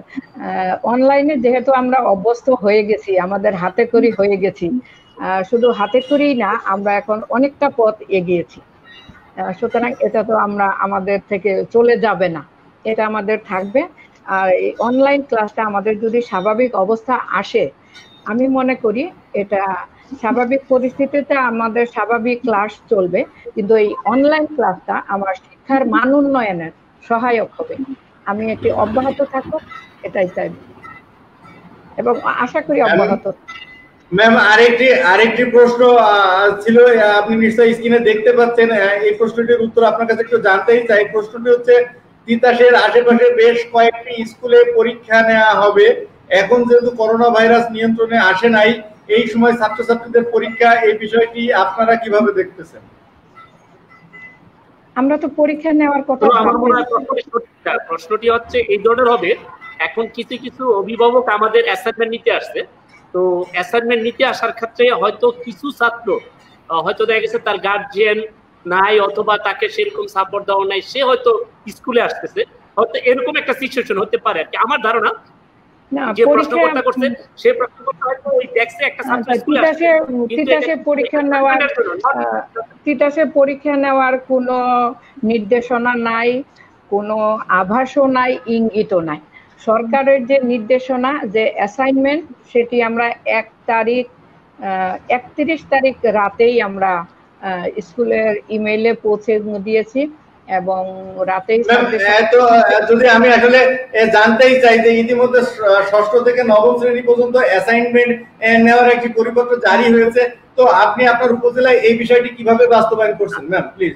ধন্যবাদ। অনেক, এটা আমার আনন্দের একটি প্রশ্ন, যে প্রশ্নটা জবাব দিতে আমি খুব ভালো লাগছে আমার কাছে। সেটা হলো যে অনলাইন স্কুল ক্লাস চালু করতে আমার যেরকম স্যাররা বুঝে না, বুঝাইতে হচ্ছে বা এই সে অনেকটা অনেকটা গেছে, আমাদের সময় লেগেছে বা বারবার বলতে হয়েছে। কিন্তু এই অ্যাসাইনমেন্টে আমি যখন মিটিং করলাম, করে যখন স্যারদেরকে দিলাম, আমার আসার খবর হলো আমার যে অনলাইন স্কুল, অনলাইন ক্লাস এবং সিসিটিভি এগুলোর যে শ্রম, সেটার প্রতিফলন আমি এই অ্যাসাইনমেন্টে দেখতে পেয়েছি। আমি 2 তারিখ প্রতিটি প্রতিষ্ঠানের সাথেই আমি কথা বলেছি এবং 2 তারিখ পর্যন্ত যে অভিভাবক কত পার্সেন্ট আসতেছে, অ্যাসাইনমেন্ট নিতেছে কিনা, ওনারা বুঝতেছেন কিনা, বোঝানো যাচ্ছে কিনা, এই দিক থেকে বেশ আমার যে উপরের লাইনের যে স্কুলগুলা তাদের 80% 90% অ্যাসাইনমেন্ট নিতে অভিভাবক এসেছেন এবং তারা সুন্দর করে অ্যাসাইনমেন্ট নিয়ে যাচ্ছেন। ফেরত দেওয়ার তো এখনো সময় আসেনি, আগামী সপ্তাহে দিবেন। সেই দিক থেকে আমার অ্যাসাইনমেন্ট দেওয়া সুন্দরভাবেই হচ্ছে এবং গার্জিয়ান আগ্রহ সহকারে, আজকেও একটা স্কুলের সাথে আমার কথা হয়েছে, সেখানেও তারা বলেছে ম্যাডাম 80% গার্জিয়ান আসতেছে, কিছু ছেলে মেয়ে আসতেছে। এটা তো কিছু তো ম্যাম এই পর্যায়ে আমি আপনার কাছে আসলে যে বিষয়টি জানতেই চাই, আপনি নিশ্চয়ই জানেন যে অস্ত্রটি যে কাজের জন্য তৈরি করা হয়, সেই অস্ত্রটি যদি সেই কাজে ব্যবহার না করা হয়, সেই অস্ত্রে যেমন মরিচা পড়ে যায়, তেমনি আমাদের শিক্ষার্থীরা দীর্ঘদিন এই শিক্ষা প্রতিষ্ঠানের সাথে যুক্ত না হওয়ার কারণে এই যে করোনা কালীন কিংবা করোনা পরবর্তী সময়ে একটি ধরে পড়ার সম্ভাবনা কিন্তু থেকেই যায়। তো সেক্ষেত্রে আপনি একটি উপজেলা আর মাধ্যমিক পর্যায়ে সর্বোচ্চ পর্যায়ে আছেন, আপনি একজন কর্মকর্তা হিসেবে আপনার এরিয়াতে শিক্ষার্থী ধরে পড়া রোধে আপনি আসলে কি কি ধরনের পদক্ষেপ নিতে চান বা ভাবছেন, কিংবা আসলে এক্ষেত্রে শিক্ষক এবং অভিভাবকদেরই করণীয় কি? Ma'am please. ধন্যবাদ। আমি ঝরে পড়ার রোধকল্পে আমার এখন যে কার্যক্রম, যেটা আমি মনে করতেছি যে অ্যাসাইনমেন্ট যেটা দিচ্ছি, এখানে আমি আমার হেড স্যারদের প্রতি আমার নির্দেশনা হলো সকল শিক্ষার্থীদের এই অ্যাসাইনমেন্টের সাথে যুক্ত হতে হবে। এই অ্যাসাইনমেন্ট দেওয়া নেওয়া হয়তো 1 সপ্তাহ গেলে আমি তখন একটা হিসাব নিলে আমি তখন বুঝতে পারবো আমার কিরকম ছাত্রছাত্রী সংযুক্ত হচ্ছে না, তখন আমি বুঝতে পারবো। যেমন গত পরশুদিন আমি যেটা 2 তারিখে আমি যেটুকু তথ্য নিয়েছি সেটা হচ্ছে 90% 80% এরকম অ্যাসাইনমেন্ট দেওয়া হয়ে গেছে, গার্জিয়ান এসছে অথবা অভিভাবক এসছে, হয়তো 2-4 জন আবার পরেও কোনো দিন আসবেন। সপ্তাহ শেষে অথবা 15 দিন 2টা অ্যাসাইনমেন্ট গেলে আমি হয়তো একটা সংখ্যা নিয়ে আমি তখন বলতে পারবো যে আমার ঝরে পড়ছে কিনা। কিন্তু স্যারদের কাছে আমার নির্দেশনা হলো প্রতিটি শিক্ষার্থীকেই অ্যাসাইনমেন্টের সাথে যুক্ত করতে হবে। এটা আমার ঝরে পড়া রোধকল্পেই। শিক্ষার্থীর এটা অ্যাসাইনমেন্ট কিন্তু শ্রেণী উত্তরণের জন্য না, শ্রেণী উত্তীর্ণের না, কিন্তু তারপরেও শিক্ষার্থী যেন বুঝে যে নভেম্বর মাস চলে এসছে, আমার স্যারদের সাথে কোনো কিছু সাথে সংযুক্ত নাই, আমি কোথায় আছি, সেজন্য বুঝতে পারে অ্যাসাইনমেন্টটা দিয়ে যে না, আমাকে পরবর্তী ক্লাসের জন্য আমার এটা হয়তো আমার হচ্ছে। ধন্যবাদ ম্যাম। আমি আপনার কাছে আরেকটি বিষয় জানতেই চাই, আপনি নিশ্চয় আমার সাথে একমত হবেন। আমাদের পূর্ববর্তী অনুষ্ঠানের আলোচনাতে জি জি স্যার প্লিজ। আর আমি যেটা বলতে চাচ্ছিলাম, আসলে অ্যাসাইনমেন্ট যেভাবে নিচ্ছে সেখানে কিন্তু আমরা ঝরে পড়ার ব্যাপারটা বলতে পারবো না, কারণ আমরা অ্যাসাইনমেন্ট কিন্তু দিচ্ছি কয়েকটা মাধ্যমে, আমাদের মেসেজের মাধ্যমে দিচ্ছি, আমাদের স্কুল ওয়ানের মাধ্যমে দিচ্ছি, আমাদের পার্সোনাল গ্রুপ আছে সেভাবে দিচ্ছি, অনেকটা ইমেল করে দিচ্ছি, অনেকের এক অভিভাবক আসছে আরেক অভিভাবককে এটা দিয়ে দিয়ে। হ্যাঁ, তো অ্যাসাইনমেন্ট যাওয়ার ব্যাপারটা হয়তো দেখা গেছে আমার স্কুল থেকে 60% অ্যাসাইনমেন্ট গেছে, কিন্তু আসার পরে যখন আমি ফিডব্যাক নিচ্ছি তখন যদি আমি ক্যালকুলেশন করি তখন স্পষ্ট বুঝতে পারবো যে আমার ছাত্র জ্বরে পড়ছে কি জ্বরে পড়ছে না। সেটার জন্য কিন্তু ম্যাম আমাদেরকে অলরেডি নির্দেশনা দিয়ে গেছে যে আমার একটা ছাত্র জানি অ্যাসাইনমেন্টের বাকি না থাকে, প্রয়োজনে আপনারা বাড়ি যাবেন, হোম ভিজিট করে দেখে আসবেন আসলে ঘটনাটা কি, সে কি জ্বরে পড়ছে না কি বিয়ে হয়ে গেছে না প্রবাসে চলে গেছে, সব খবর নিয়ে তাকে আবার ফিরে আনবেন। এই নির্দেশনা কিন্তু অলরেডি দেওয়া আছে আমাদের মাধ্যমিক। ধন্যবাদ স্যার, আপনি অনেক সুন্দর।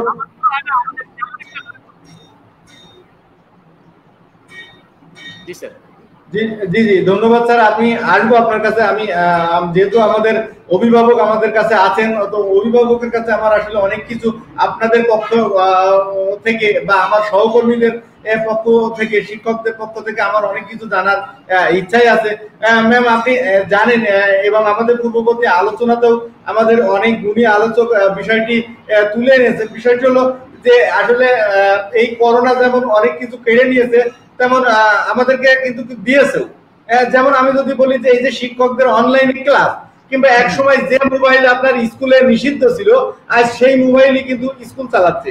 তো এই যে বিবর্তনগুলা, তারপরে আপনার এই যে আইসিটিতে অর্থাৎ ক্যামেরার সামনে শিক্ষকদের ক্লাস দিতে হবে, এই বিষয়টি হয়তো আরো 2-5 বছর পরে আসতো, কিন্তু করোনার কারণে কিন্তু সেটা 20 সালে সম্পন্ন হয়েছে।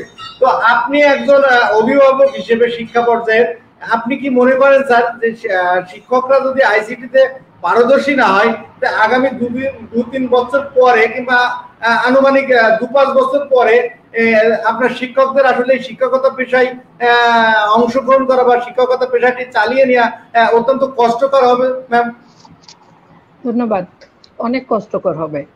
আমি যদি এখনকার চিত্রই বলি, যেটুকুই আমরা আইসিটি ব্যবহার করি, যেই শিক্ষকটা না জানেন, এখন আমার কিছু কিছু শিক্ষকের চেহারা মনে পড়ছে যে আমি যদি তাদেরকে দেখাতে পারতাম, ওনারা যে একটু তাকিয়ে থাকেন আমার দিকে যে ম্যাডাম কি বলতেছেন, আমি তো পারতেছি না। আমরা তো দিন দিন আরো এগিয়ে যাব। সুতরাং আমাদের শিক্ষকদের আইসিটি জ্ঞান, অবশ্যই আইসিটি বিষয়ের শিক্ষক এটা কোনো না, এটা কোনো পদবি থাকবে না। সকল শিক্ষককেই আইসিটি জ্ঞানে সমৃদ্ধ হতে হবে। সে ফিজিক্স পড়াক, কেমিস্ট্রি পড়াক, আর আমি যদি আপনার সাথে একটু যোগ করি, সেটি হচ্ছে যে সেদিন আমার মনে হয় খুব বেশি দূরে নয়, যেদিনে আপনার শাহজামান শুভ স্যার তার ক্লাসে বসে ক্লাস নিবেন, আপনি আপনার অফিসে আপনার চেয়ারে বসে শাহজামান শুভ স্যার কি করছেন সেটা এক ক্লিকে দেখতে পারবেন। সেটা আমি এখনই দেখি। দেখা, জি জি জি, দেখতে পারবো। তো ম্যাম, আমি আপনার কাছে একেবারে আরেকটি বিষয় আপনার দৃষ্টি আকর্ষণ করবো, সেটি হচ্ছে আপনার এই যে উপজেলায় যারা প্রথম থেকে এখন পর্যন্ত একেবারেই নিরলস ভাবে কাজ করে যাচ্ছে এবং নিবেদিত প্রাণ হিসেবে আপনার এই যে অনলাইন পাঠদান করে যাচ্ছে, সেই সমস্ত ত্যাগী শিক্ষকদের জন্য আপনার কোনো বিশেষ ভাবনা আছে কি?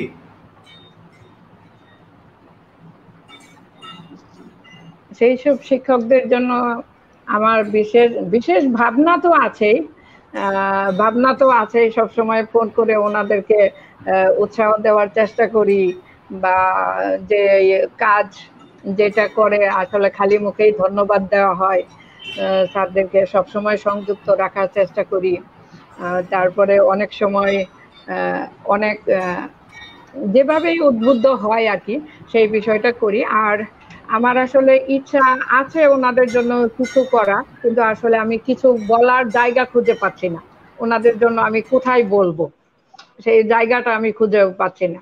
আমার তিতাস উপজেলায় যেমন অ্যাম্বাসেডরদের সমন্বয়ে আরো কিছু আইসিটি শিক্ষক এবং এই বিষয়ে যারা ভালো এগিয়ে এসছেন তাদেরকে সমন্বয়ে আমার একটা আইসিটি গ্রুপ আছে।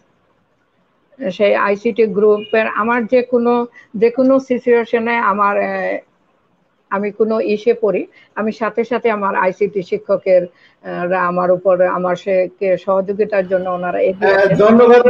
ধন্যবাদ ম্যাম, আপনি আমাদের সাথেই থাকুন। আমি আবারও আসবো আপনার কাছে। আমি এ পর্যায়ে আমাদের শাহজামান শুভ স্যারের কাছে জানতে চাই, স্যার আপনি আইসিটিতে অত্যন্ত একজন দক্ষ শিক্ষক, আপনি নিশ্চয়ই জানেন যার ভালো দিক আছে তার মন্দ দিকও আছে। তো আসলে যে মোবাইলটি একসময় আমরা ছাত্রছাত্রীদের কাছ থেকে দেওয়াটাই বন্ধ করে দিয়েছিলাম, আজ কালের বিবর্তনে সেই ছাত্রছাত্রীদের হাতে আমাদের নেট কানেকশন সহ স্মার্ট ডিভাইসটি কিন্তু তুলে দিতে হচ্ছে। তো স্যার, এই স্মার্ট ডিভাইসের প্রপার ইউজ যেমন আছে, সেখান থেকে বিচ্যুত হয়ে ছাত্রছাত্রীদের মানসিক বিকাশেরও ক্ষতি হওয়ার সম্ভাবনা আছে। তো একজন অভিভাবক হিসেবে ছাত্রছাত্রীদের এই যে স্মার্ট ডিভাইসটি দেওয়ার ক্ষেত্রে অভিভাবকদের কি কি সচেতন থাকা উচিত বলে আপনি মনে করেন স্যার? ধন্যবাদ স্যার, আপনি আসলে একটা যথেষ্ট সুন্দর এবং বাস্তব একটা প্রশ্ন করেছেন। অ্যাকচুয়ালি আমরা যেমন আমাদের স্কুলে কিন্তু মোবাইল নিষিদ্ধ আনা ছিল, এখন কিন্তু আমরা অভিভাবকদেরকে বলছি যে আপনি বাচ্চাদেরকে মোবাইল দেন, সাথে ইন্টারনেট ব্যবহার করার সুবিধা দেন। তবে এই ক্ষেত্রে কিছু নেগেটিভ দিকও আছে। যেমন আমরা নিজেই হোম ভিজিট করে আমি একটা গ্রামে গেছিলাম, সেখানে আমি যেগুলো গ্রামের অভিভাবকদের সাথে আলোচনা করা বুঝলাম যে তারা অনলাইনে ক্লাস দেখে না, তারা এই গেম খেলে, পাবজি গেম। তো আমি ঠিক এটার একটা ব্যবস্থা নেওয়ার জন্য তাৎক্ষণিক মুহূর্তে আমাদের প্রধান শিক্ষকের সাথে আলাপ করলাম, আমাদের সহকর্মীদের সাথে আলাপ করলাম যে আমি তো এই ভিন্ন চিত্র দেখেছি। তো তারা আমার যে সাজেশন দিচ্ছে বা আমরা যেটা ব্যবস্থা নিচ্ছি সেটা হচ্ছে, এখন আমরা যেটা সবচেয়ে বেশি গুরুত্বপূর্ণ মনে করি, অভিভাবক মানে একসাথে অভিভাবক এবং শিক্ষার্থী একসাথে পাঠদান করবে। অভিভাবক হয়তো পড়ার দরকার নাই, কিন্তু সে দেখবে, সে তার মোবাইলটা জানি সঠিক ইউজ হয় সেই ব্যাপারটা সে দেখবে। অ্যাকচুয়ালি যখন সে নেগেটিভ পজিটিভ জানতে পারবে যে এই দিকটা খারাপ আছে, এই দিকটা পজিটিভ আছে, তখন কিন্তু ওই বাচ্চাটাকে যদি আমি মোবাইলটা দিয়ে দিই, তার দিকে কিন্তু খারাপের সম্ভাবনা নাই। যখন পর্যন্ত না বুঝবে যে এই মোবাইলটা তার ক্ষতিকর দিক আছে, ততক্ষণ পর্যন্ত মোবাইলটা অবশ্যই অভিভাবককে তত্ত্বাবধানে তাকে ব্যবহারটা শিখাতে হবে। অভিভাবক এই ক্ষেত্রে সবচেয়ে বেশি গুরুত্বপূর্ণ। এখন কিন্তু আমরা টিচাররা তাদের সাথে নেই, আমরা যে আগে 8 ঘন্টা অথবা 7 ঘন্টা, এই সহচর্যটা কিন্তু এখন তাদের কাছে নেই। এই গ্যাপটার কারণে এখন সবচেয়ে বড় শিক্ষক এবং সবচেয়ে বড় আদর্শ যে গার্জিয়ানটা, সেটা তার বাবা মা অথবা তার আত্মীয় স্বজন। কাজে তাদেরকে সবচেয়ে বেশি সচেতন হতে হবে যে তারা ভিন্ন পথে না যায়, অর্থাৎ প্রপার একটা ইউজ করে। এবং এটা আমরা দিয়েছি তাদেরকে জাস্ট একটা প্যান্ডামিক সিচুয়েশনের জন্য এবং একটা ভালো কিছুর জন্য। এটার জন্য আমরা তারা দেই না যে এটার জন্য তারা সারাক্ষণ গেমে অন্তর্ভুক্ত থাকবে। যার কারণে আমরা এখন কিছুটা কাউন্সিলিং করতেছি, যে এখন যারা আসতেছে তাদের সাথে আমাদের কাউন্সিলিং চলতেছে যে বাচ্চাকে আপনি যন্ত্র দেন, ইলেকট্রনিক ডিভাইস দেন, কিন্তু আপনি একটু সতর্ক থাকবেন, আপনি তাকে সচেতন করবেন এই ব্যাপারে। আমি নিজেও একজন অভিভাবক, আমি যখন আমার বাচ্চাকে গেম খেলা দেই তখন কিন্তু আমি সাথেও গেম খেলি, এবং সেটা হয়তো 20 মিনিট কি 30 মিনিট, তারপরে কিন্তু আমরা আবার অন্য খেলায় চলে যাই। তো এই ক্ষেত্রে আমি অভিভাবকদেরকে বলবো যে আপনারা এই বিশেষণে এই ডিভাইসটা দেন, কোনো আপত্তি নেই, কিন্তু আপনি একটু সচেতন থাকবেন, তার সাথে সরাসরি ক্লোজ থাকবেন। এখন কিন্তু বাবা মা আত্মীয় স্বজন এবং আমার ছাত্র একটা মিশার যে একটা সহতন্ত্র পরিবেশ, একটা যে মমতা বেড়ে যাওয়ার এই একটা শিক্ষা কিন্তু ওখানে আসতেছে। এবং আমি মনে করি প্যান্ডামিক সিচুয়েশনের পরে শিক্ষা আরো ডেভেলপ হবে, শিক্ষার কারিগরি ডেভেলপ হবে, মানুষের মানবতা বাড়বে। এখন কিন্তু বাপ মা যতটা কাছে পায় ছেলে মেয়েদেরকে, এই করোনাকালীন পরে কিন্তু আর ততটা কাছে পায় না। কাজে আমি মনে করি এরপরের যে সিচুয়েশনটা আসবে অবশ্যই অনেক ভালো দিক আসবে। আর মোবাইলের যে নেগেটিভ দিকটা, এটা আমার মনে হয় না এতটা প্রভাব পড়বে, যতটা প্রভাব পড়ার কথা আর কি, যেভাবে আমাদের কিছু লোক বলতেছে আসলে অতটা পড়বে না। কারণ এই ছেলেটা যখন জানতে পারবে যে এটা তার একটা লার্নিং সোর্স, এবং এটা শুধু লার্নিং করার জন্য তার উত্তম, এটা তার একটা টিচারও হতে পারে, এটা তার একটা বৈজ্ঞানিক গবেষণার সূত্র হতে পারে, এটা তার জন্য তার একটা ক্লাসের লেসন সহজ করে দিতে পারে। এই তথ্যটা যখন তার মাথায় মেসেজ ঠিক মতো পৌঁছবে, তখন আর এইটা দিয়ে, এই লার্নিং রিসোর্সটা দিয়ে বা টুলসটা দিয়ে সে খারাপ কাছে যাবে না থাকে। তো সেক্ষেত্রে আমার মনে হয় সবচেয়ে বেশি যারা কাছাকাছি থাকে অভিভাবক অথবা আদার্স লোক, তারা যদি একটু সচেতন থাকে, আমার মনে হয় এটা থেকে আমরা কাটিয়ে উঠতে পারি। ধন্যবাদ স্যার। এটা একটা আমার মনে হয় অন্যরা দ্বিমত দিবেন কিনা, এটা বর্তমান প্রেক্ষাপটে খুব খারাপ অবস্থানেই আছে। এটা তেমন একটা ধন্যবাদ স্যার।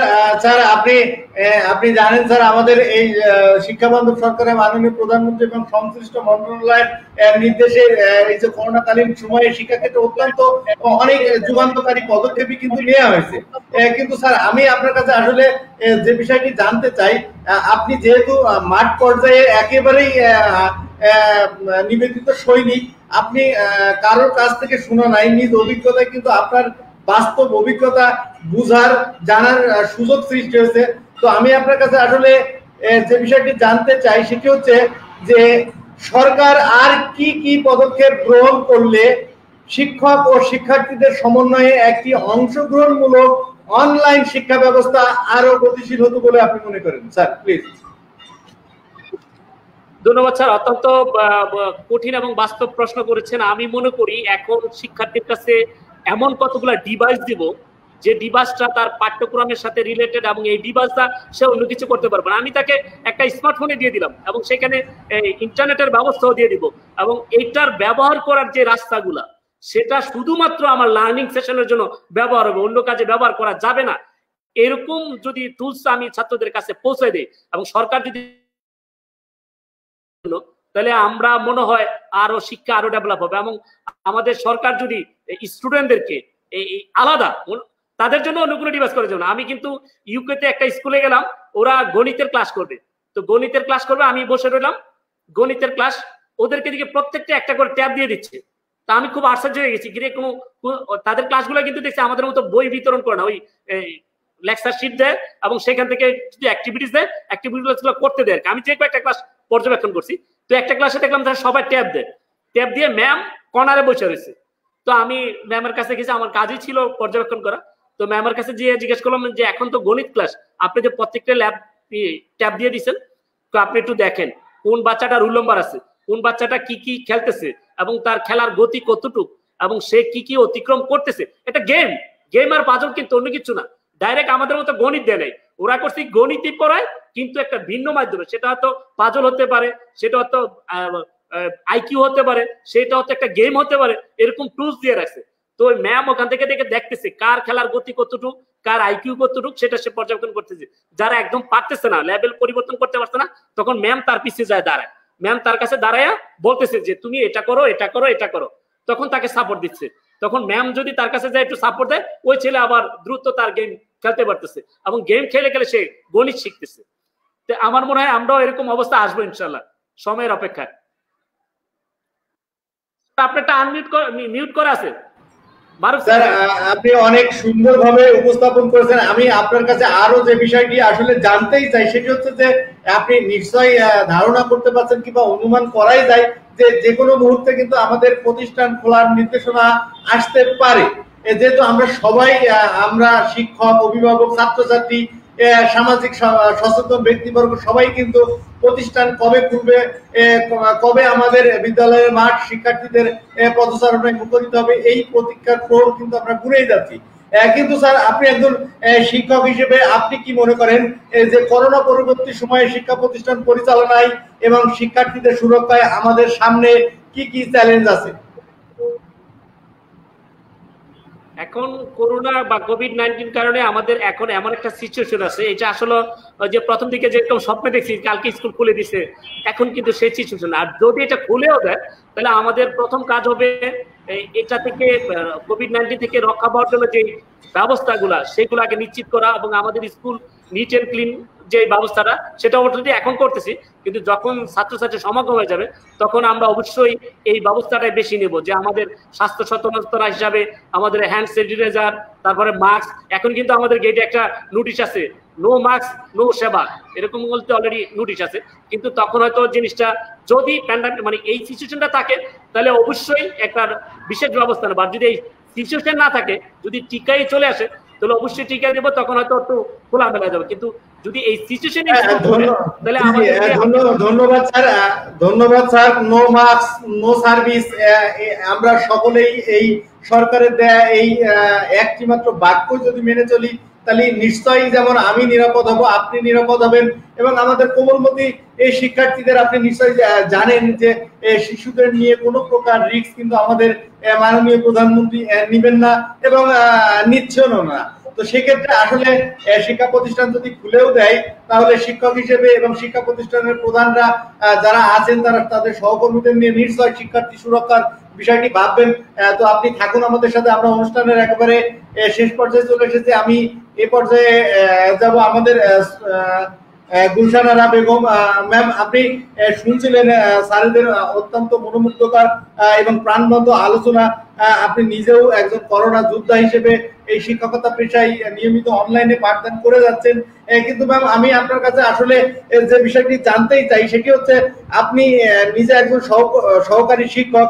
আমি যদি এই মুহূর্তে আপনাকে সকল বাংলাদেশের সকল সহকারী শিক্ষকের একজন প্রতিনিধি মনে করি, তাহলে আপনি আপনার নিজ অভিজ্ঞতা থেকে আপনার সকল সারা দেশের সকল সহকারী শিক্ষকদের পক্ষে আপনার ঊর্ধ্বতন কর্তৃপক্ষের কাছে কি কি প্রত্যাশা করেন, যেগুলো পেলে আপনি এবং আপনার সহকর্মীরা এই অনলাইন শিক্ষা ব্যবস্থাকে আরো এগিয়ে নিতে পারত? Ma'am please.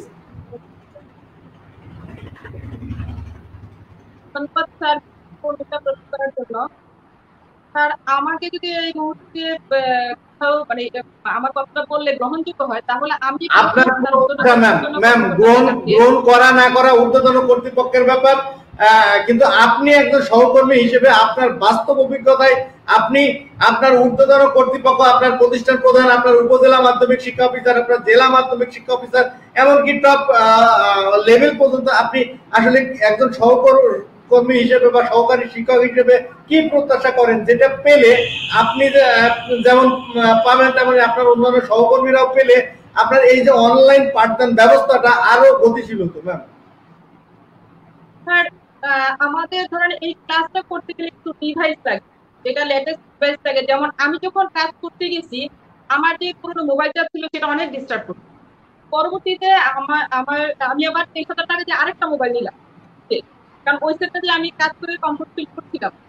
তারপরে প্রথম তো টাইপো ছিল না, পরে টাইপোটা আমি অনলাইনে অর্ডার দিয়ে আনি তার থেকে, সেটাও যখন ভেঙে যায় তখন আমি আরেকটা টাইপো আমাকে ক্রয় করতে হয়। এইগুলা স্যার, এগুলো কিন্তু একান্তই আমার ব্যক্তিগত ইনভেস্ট। এখন কথা হচ্ছে স্যার, এইভাবে ব্যক্তিগত ইনভেস্ট সব শিক্ষকদের পক্ষে করা সম্ভব হয় না। আমার করতেও কষ্ট হচ্ছে, তারপরে আমার আগ্রহটা বেশি থেকে, আর যেহেতু আমার হাজবেন্ড এই লাইনেই আছেন, উনি আমাকে সহযোগিতা করেছে। আমি এইটা প্রত্যাশা করছি স্যার যে আমার সহকর্মী যে শিক্ষকেরা আছেন ওনাদেরকে যদি ডিভাইস দেওয়া হয়, এমনকি অনলাইনে ক্লাস যদি সুযোগ সুবিধাটা দেওয়া হয়, ওইগুলা যদি সহযোগিতা করা হয়, আমাদের এই কার্যক্রম আরো এগিয়ে যাবে। যেহেতু তার করোনা পরিস্থিতি এখন এমন অবস্থা, কবে নাগাদ প্রতিষ্ঠানগুলি সেটা বলা অনিশ্চিত। আমাদেরকে কাজ করতে হবে, আমাদের মাথায় রাখতে হবে যে আমরা এইভাবে কাজটা সামনে দিয়ে এগিয়ে নিয়ে যেতে হবে। ওই সহযোগিতাগুলো করলে স্যার আমরা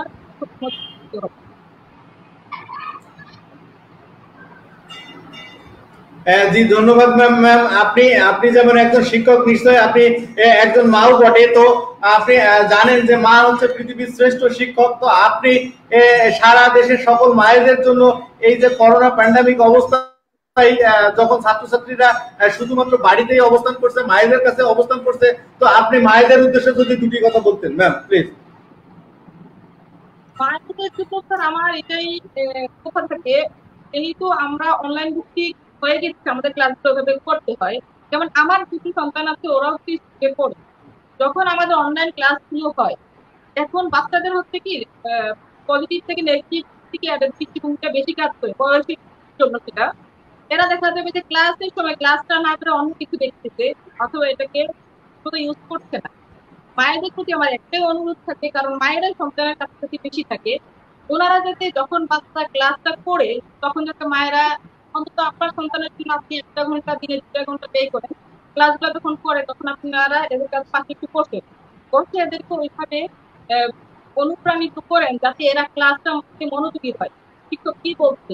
আর এখন অশিক্ষিত মায়ের থেকে শিক্ষিত মায়ের পরিমাণে বেশি, আপনি বুঝতে পারবেন যে আপনার সন্তানের ক্লাসটাতে ঠিক করানো হচ্ছে, পরবর্তীতে আপনি পড়াটাও করতে পারেন। এতে করে আপনার বাচ্চার পিছিয়ে পড়ার সম্ভাবনা কম থাকে, সে এগিয়ে যেতে পারে। সুতরাং প্রত্যেক মায়ের জন্য আমার অনুরোধ, আপনার অবশ্যই। ধন্যবাদ ম্যাম। আপনি একজন আইসিটি জেলা অ্যাম্বাসেডার A2I প্রকল্পের। তো একজন জেলা অ্যাম্বাসেডার হিসেবে আপনার যে সমস্ত শিক্ষক এখনো পর্যন্ত আইসিটি তে পিছিয়ে আছে, তো সেই সহকর্মীদের উদ্দেশ্যে যদি দুটি কথা বলতেন ম্যাম। যেমন আমাদের স্কুলেও অনেক টিচারদের আমি অনেক আগেই ওনাদেরকে সবাইকে বাতায়নের আওতাভুক্ত করে।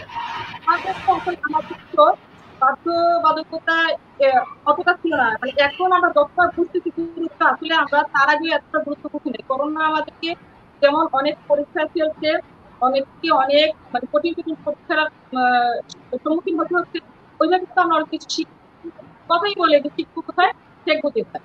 আমরা যেহেতু শিখতেছি, তাহলে আমি অ্যাম্বাসেডর হিসেবে আমার দায়িত্ব, আমি যেটা করেছি আমার স্কুলে সকল শিক্ষকদের যাদের অ্যাক্টিভ ছিল ছিল সেটা অ্যাক্টিভ করেছি। তারপরে আপনার কিভাবে অনলাইন মিটিং গুলা আওতাভুক্ত করতে হবে সেটা দেখিয়েছি। মানে আমাদের অনলাইন কার্যক্রম সংক্রান্ত যত বিষয়গুলো আসছে এইগুলো আমরা যেমন 10-12 দিন পর আমি যাই, আমার সহকর্মীরা আছে ওনাদেরকে আমি ওভাবে সহযোগিতা করেছি। জি ধন্যবাদ ম্যাম। আপনি অনেক সুন্দর পরামর্শ দিয়েছেন। নিশ্চয়ই আপনার সহকর্মীরা কোনো না কোনো ভাবে যদি এই কথাটি শুনে তারা গ্রহণ করার চেষ্টা করবে। তো অনুষ্ঠানের শেষ পর্যায়ে এসে আপনার কাছে আমার একেবারেই শেষ মন্তব্য, শিক্ষার আলোর এই অনুষ্ঠানে এসে আপনার কেমন লাগলো এবং শিক্ষার আলোর এই উদ্যোগকে আপনি কিভাবে দেখছেন ম্যাম প্লিজ। স্যার, এই অনুষ্ঠানটা সত্যি মানে গুরুত্বপূর্ণ একটা অনুষ্ঠান। আমার এটা শিক্ষক, অভিভাবক, শিক্ষক সবাইয়ের জন্য একটা গ্রহণযোগ্য একটা অনুষ্ঠান। এটা থেকে যেমন উপকৃত হচ্ছি আমরা নিজেরা, পার্টিসিপেন্ট যারা এরা, ওইভাবে দর্শক যারা যারা দেখবেন শুনবেন প্রত্যেকে উপকৃত হবে। খুব একটা চমৎকার। আমি আসলে এইভাবে প্রোগ্রামে অংশগ্রহণ ছিলাম না, আমার কাছে অনেক ভালো লেগেছে যে আমি এরকম একটা প্রোগ্রামে অংশগ্রহণ করতে পেরেছি। স্যার, এটা সত্যি আমার খুব ভালো লেগেছে। জি ধন্যবাদ ম্যাম, আপনি থাকুন আমাদের সাথে। আমরা অনুষ্ঠানের একেবারে শেষ পর্যায়ে চলে এসেছি। তো শেষ পর্যায়ে এসে শাহজামান শুভ স্যারের কাছে আমার একেবারেই শেষ প্রশ্ন, আপনার কোমলমতি শিক্ষার্থীদের কি কি করা উচিত যদি 2 লাইনে ছোট্ট করে বলতেন স্যার প্লিজ। এখন আমার ছাত্রছাত্রীর প্রতি একটা অনুরোধ, সেটা হচ্ছে তারা নিজে শিখবে এবং নিজে শিক্ষাটা হচ্ছে পৃথিবীর শ্রেষ্ঠ শিক্ষা। আমরা বাচ্চাদেরকে যখন আমাদের ক্লাসে আনি তখন কিন্তু আমাদের ভয়ও কিছু পড়ে, গার্জিয়ানের ভয়ও কিছু পড়ে, কিন্তু এখন যে শিক্ষাটা হবে সেটা হচ্ছে তার নিজের শিক্ষা। তো সে যখন নিজে নিজে শিখবে সে পৃথিবীতে কোনো কিছু করতে পারবে। সেই জন্য আমি আশাবাদী আমার ছাত্রছাত্রীরা করোনার পরপরিতে আরো ভালো কিছু করবে এবং ভবিষ্যৎ এমন কিছু একটা করবে যে তার সিচুয়েশনকে ওভারকাম করতে পারবে। এবং তাদের এখন যে শিক্ষাটা হবে সেটা হবে, আমি মনে করি, একদম সবচেয়ে প্রকৃত শিক্ষা এবং আসল শিক্ষা। ধন্যবাদ স্যার। ধন্যবাদ স্যার। আমি আপনাকে একটু স্মরণ করিয়ে দিতে চাই, মোহাম্মদ শাহজামান শুভ এবং মোসাম্মদ গুলশানারা বেগম কিন্তু কুমিল্লা ডিস্ট্রিক্টেরই শিক্ষক না। এখন শাহজামান শুভ এবং গুলশানারা বেগম কিন্তু ওয়ার্ল্ড ওয়াইড টিচার। তো আপনার সমস্ত কামনা এবং আপনার প্রার্থনা এবং আপনার চাওয়া পাওয়া প্রত্যাশা সবকিছু কিন্তু সমগ্র দেশ জুড়ে এবং বিশ্ব জুড়ে যারা আপনাদের ক্লাস দেখেন এবং যারা আপনার ক্লাসকে ভালোবাসেন এবং যে সমস্ত ছাত্রছাত্রী আপনার ক্লাস দেখে এবং সেগুলো মেনে চলে উপকৃত হয়, নিশ্চয় আপনি সকলের জন্য দোয়া করবেন এবং সকলের কাছেই কোনো কিছু প্রত্যাশা করবেন। তো স্যার, অনুষ্ঠানের একেবারে শেষ পর্যায়ে এসে শিক্ষারআলো.com এর এই আয়োজনে এসে আপনার কেমন লাগলো এবং শিক্ষারআলো.com এর এই উদ্যোগকে আপনি কিভাবে দেখছেন স্যার প্লিজ।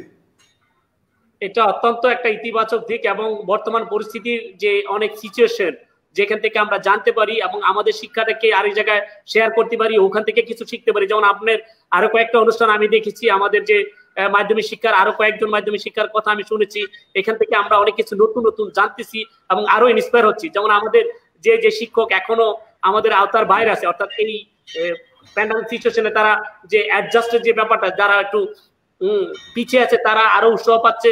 কাজে এই অনুষ্ঠানটা আমাদের জন্য অত্যন্ত ভালো এবং একটা পজিটিভ দিক। এখন বর্তমানে সিচুয়েশনের জন্য আমি মনে করি এই সমকালীন শিক্ষাও আমাদের ভাবনা একটা খুব গুরুত্বপূর্ণ অনুষ্ঠান। আমি এটা দিন দিন উত্তরোত্তর বৃদ্ধি এবং সুনাম কামনা করছি। ধন্যবাদ স্যার। জি ধন্যবাদ স্যার, আমাদের সাথে আছি। জি ধন্যবাদ স্যার। আপনি সবসময় আমাদের সাথে থাকবেন। শিক্ষার আলো সবসময় আপনাদের নিয়েই চিন্তা পরিকল্পনা করে থাকে এবং শিক্ষার আলোর সাথে যত মানুষ আসলে এই ক্ষেত্রে জড়িত আছে আপনি জেনে নিশ্চয় খুশি হবেন এবং জানেনও যে সকলেই কিন্তু শিক্ষকতা পেশায় নিয়োজিত আছেন এবং শিক্ষার বিভিন্ন পর্যায়ে বিভিন্নভাবে কর্মরত আছেন। তো অনুষ্ঠানের শেষ পর্যায়ে আমি আমাদের সকলের শ্রদ্ধাভাজন আনোয়ারা চৌধুরী ম্যামের কাছে যাব। ম্যাম, অনুষ্ঠানের একেবারে শেষ পর্যায়ে চলে এসেছি। আপনি শারীরিক অসুস্থতা সত্ত্বেও আমাদের কথা ভেবে, আমাদের শিক্ষার্থীদের কথা চিন্তা করে, আপনার সহকর্মীদের প্রেরণা দিতে আপনি অত্যন্ত কষ্ট করে এই অনুষ্ঠানে এই দীর্ঘ 1 ঘন্টারও বেশি সময় বসে আছেন ম্যাম। তো আমি এই অনুষ্ঠানের শেষ পর্যায়ে এসে আপনার কাছে আসলে যে বিষয়টি একেবারেই সংক্ষেপে জানতে চাই যে করোনা পরবর্তী সময়ে যে কোনো মুহূর্তে আমাদের প্রতিষ্ঠান খুলে যেতে পারে।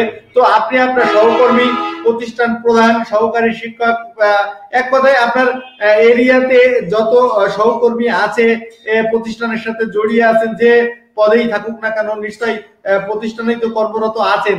তো সেই সমস্ত সহকর্মীদের কি ধরনের প্রস্তুতি নিতে বলবেন এবং এই যে যতক্ষণ না পর্যন্ত আপনার প্রতিষ্ঠান না খুলে, তো সেই সময় পর্যন্ত অভিভাবকদেরকে ছাত্রছাত্রীদের সাথে কি ধরনের আলাপ ব্যবহার করতে বলবেন এবং এক্ষেত্রে ছাত্রছাত্রীদের প্রতি আপনার কি চাওয়া পাওয়া থাকবে বা তাদের কি পরামর্শ দিবেন যদি অতি সংক্ষেপে বলতেন ম্যাম।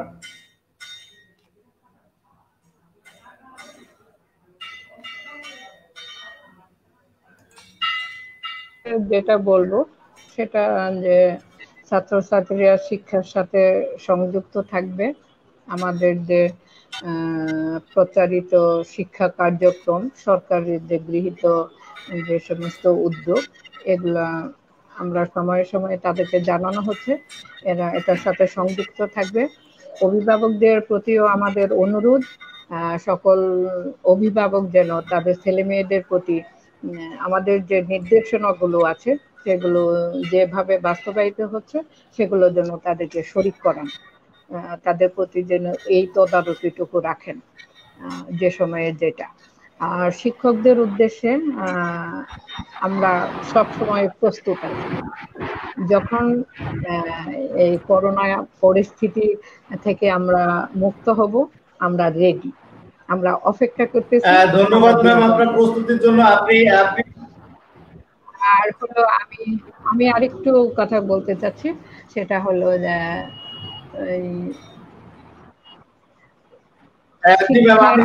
জানতে চাচ্ছিলাম যে এই শিক্ষার আলো.com এর এই আয়োজনে এসে আপনার কেমন লাগলো এবং শিক্ষার আলোর এই যে উদ্যোগ এটিকে আপনি কিভাবে দেখছেন ম্যাম, প্লিজ।